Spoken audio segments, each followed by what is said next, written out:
2024 সালের ঐতিহাসিক গণঅভ্যুত্থান দীর্ঘ ফ্যাসিবাদ বিরোধী লড়াইয়ের ধারাবাহিকতায় অসংখ্য নির্যাতন মোকাবেলা করে হাজারো শহীদের রক্তে হাজার হাজার তরুণের এবং বিভিন্ন স্তরের মানুষের আহত হওয়ার বিনিময়ে আমরা বাংলাদেশকে একটা নতুন সম্ভাবনার জায়গায় দাঁড় করাতে পেরেছি।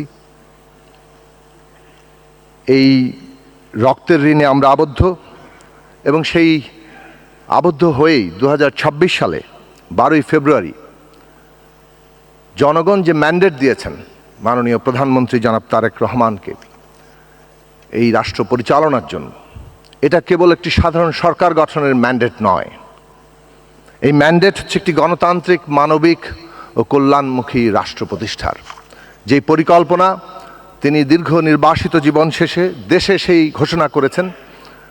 সেই পরিকল্পনার ধারাবাহিকতায় যে ইস্তেহার প্রণয়ন করেছেন তার ভিত্তিতেই জনগণ এই ম্যান্ডেট দিয়েছে। দায়িত্ব নেওয়া রাষ্ট্র পরিচালনার শুরুতেই সে কারণে ওই পরিকল্পনা এবং ইস্তেহারের আলোকে আমাদের পরিকল্পনা মন্ত্রণালয় পঞ্চবার্ষিক অর্থনৈতিক কৌশলগত কাঠামো পত্র তৈরি করেছে। এই কৌশলগত কাঠামো পত্র আলোকেই আমরা বাংলাদেশের বাকি সময়ে যে উন্নয়ন পরিকল্পনা সেটা গ্রহণ করতে চাই এবং তার জন্য পুনরুদ্ধার, উত্তরণ এবং পুনর্গঠনের যে কৌশল নির্ধারণ করা হয়েছে সেই কৌশলে আমরা যাতে একটা ভঙ্গুর অর্থনীতি থেকে সমৃদ্ধ জায়গায় যেতে পারি সেই কৌশল মাননীয় প্রধানমন্ত্রীর নির্দেশনায় আমরা তৈরি করতে সক্ষম হয়েছি। কয়েকটি কথা আপনাদের সামনে তুলে ধরতে চাই। প্রথমত আমাদের সত্য স্বীকার করা দরকার এবং সেটা সাহস থাকা দরকার এবং সেইটা মাননীয় প্রধানমন্ত্রী ইতিমধ্যে স্পষ্টভাবে নির্দেশনা দিয়েছেন। কোনো রকম তথ্যের কারসাজি, ডেটার কারসাজি এটা এই সরকার করবে না এবং পরিকল্পনা মন্ত্রণালয়ের অধীন যে পরিসংখ্যান এবং তথ্য বিভাগ আছে তারা এই বিষয়ে প্রয়োজনীয় সংস্কার কাজ করছেন। ফরেনসিক রিভিউ থেকে শুরু করে প্রয়োজনীয় কাজগুলো করা হচ্ছে, প্রত্যেকটি ডেটা যাতে বাস্তবতার সাথে সংশ্লিষ্ট থাকে এবং আমরা কোথা থেকে কোথায় যাচ্ছি তার অ্যাসেসমেন্ট করতে পারি এবং আমরা আমাদের প্রয়োজনীয় কোর্স কারেকশন করতে পারি। এবং এই যে বাস্তবতা সেই জায়গায় আমরা বিভিন্ন মন্ত্রণালয়ের প্রতিনিধিরা, মন্ত্রীবর্গ সহ এখানে অন্যান্য কর্মকর্তারা আছেন। এটা খেয়াল রাখা দরকার 2025 সালে বাংলাদেশে 167 দেশের মধ্যে 114তম অবস্থানে এসছে। এটা ঠিক শহীদ রাষ্ট্রপতি জিয়া রহমান এবং সাবেক প্রধানমন্ত্রী বেগম খালেদা জিয়ার যে কর্মসূচি এসডিজির সাথে অত্যন্ত ঘনিষ্ঠভাবে ছিল সেগুলো অর্জন সত্ত্বেও এই গত অনেক ফুলঝুরি আমরা শুনেছি, কিন্তু বাস্তবত বাংলাদেশে এসডিজি অর্জনের অবস্থান কিন্তু এই জায়গায় এবং এটা এখন 110তম জায়গা আছে, যা মোটেই আমাদের কাঙ্ক্ষিত জায়গার সাথে সামঞ্জস্যপূর্ণ নয়। $421 বিলিয়ন আমাদের এসডিজি ফাইন্যান্স গ্যাপ আছে।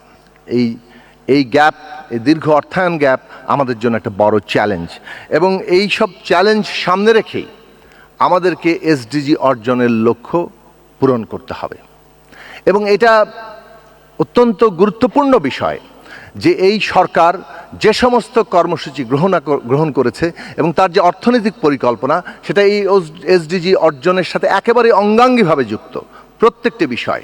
প্রথমত যদি আমরা হিসেব করি যে আমাদের সামাজিক সুরক্ষা কার্ড, সেটা ফ্যামিলি কার্ড, কৃষক কার্ড, খাল খনন, নদী খনন, এখানে বৃক্ষরোপণ, এখানে ই হেলথ, এখানে ওয়ান ভিলেজ ওয়ান প্রোডাক্ট, কিংবা ওয়ান টিচার ওয়ান ট্যাব, কিংবা one citizen one number one wallet, কিংবা নারীদের জন্য যে স্নাতক পর্যন্ত শিক্ষার বিস্তার, কিংবা ক্রিয়েটিভ ইকোনমি, সার্বিকভাবে আমরা প্রত্যেকটি জিনিসের দিকে তাকালে ক্রীড়াবিদদের জন্য যে ভাতা দেওয়া হয়েছে, ইমাম সাহেব, মুয়াজ্জিন, পুরোহিতদের জন্য যে ভাতা দেওয়া হয়েছে, প্রত্যেকটি বিষয়ে খেয়াল করলে এটা স্পষ্ট হয়ে যায় যে এই পুরো কর্মসূচিগুলো এসডিজি অর্জনের সাথে ওতপ্রোতভাবে জড়িত এবং এইটাও খেয়াল করা দরকার যে এটা কেবলমাত্র একটা আন্তর্জাতিক বাধ্যবাধকতার জন্য করা হয়নি।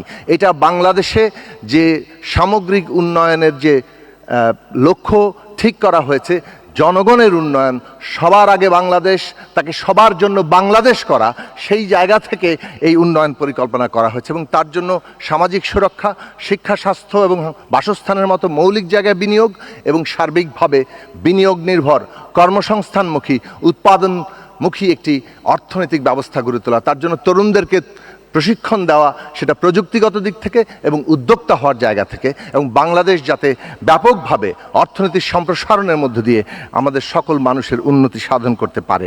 সেই জায়গা থেকে আজকে গুরুত্বপূর্ণ প্রশ্ন হচ্ছে কিভাবে আমরা পরিকল্পনা করব।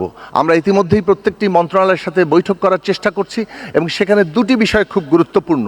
একটা হচ্ছে প্রত্যেকটি পরিকল্পনা, প্রকল্প, এইগুলোকে আমাদেরকে অবশ্যই এই নির্বাচনী ইস্তেহার এবং অর্থনৈতিক যে কৌশলপত্র 5 বছর ব্যাপী, তার সাথে সামঞ্জস্যপূর্ণ করতে হবে। এবং দ্বিতীয়ত, একটা প্রোগ্রাম্যাটিক অ্যাপ্রোচ, মানে আমরা বিচ্ছিন্নভাবে প্রকল্প গ্রহণ করি, কিন্তু আসলে একটা প্রোগ্রাম কিংবা একটা কর্মসূচির অধীনে যদি আমরা একগুচ্ছ প্রকল্পকে চিন্তা করি, তাহলে আমরা অপটিমাম ফলাফল পাবো। কোনো একটি নির্দিষ্ট প্রকল্প সর্বোচ্চ লক্ষ্য অর্জন করতে পারে না, কিন্তু একটা কর্মসূচি, তার জন্য প্রয়োজনীয় যা কিছু প্রকল্প দরকার, সেইগুলোকে যদি আমরা পরিকল্পনায় সাজাতে পারি, তাহলে প্রত্যেকটি বিষয়ে আমরা লক্ষ্য যেমন অর্জন করব, তেমনি 5 বছর মেয়াদে গিয়ে আমরা কি অর্জন করলাম সেটাও জাতির সামনে যে অঙ্গীকার আছে, সেই অঙ্গীকারটা তুলে ধরতে পারবো।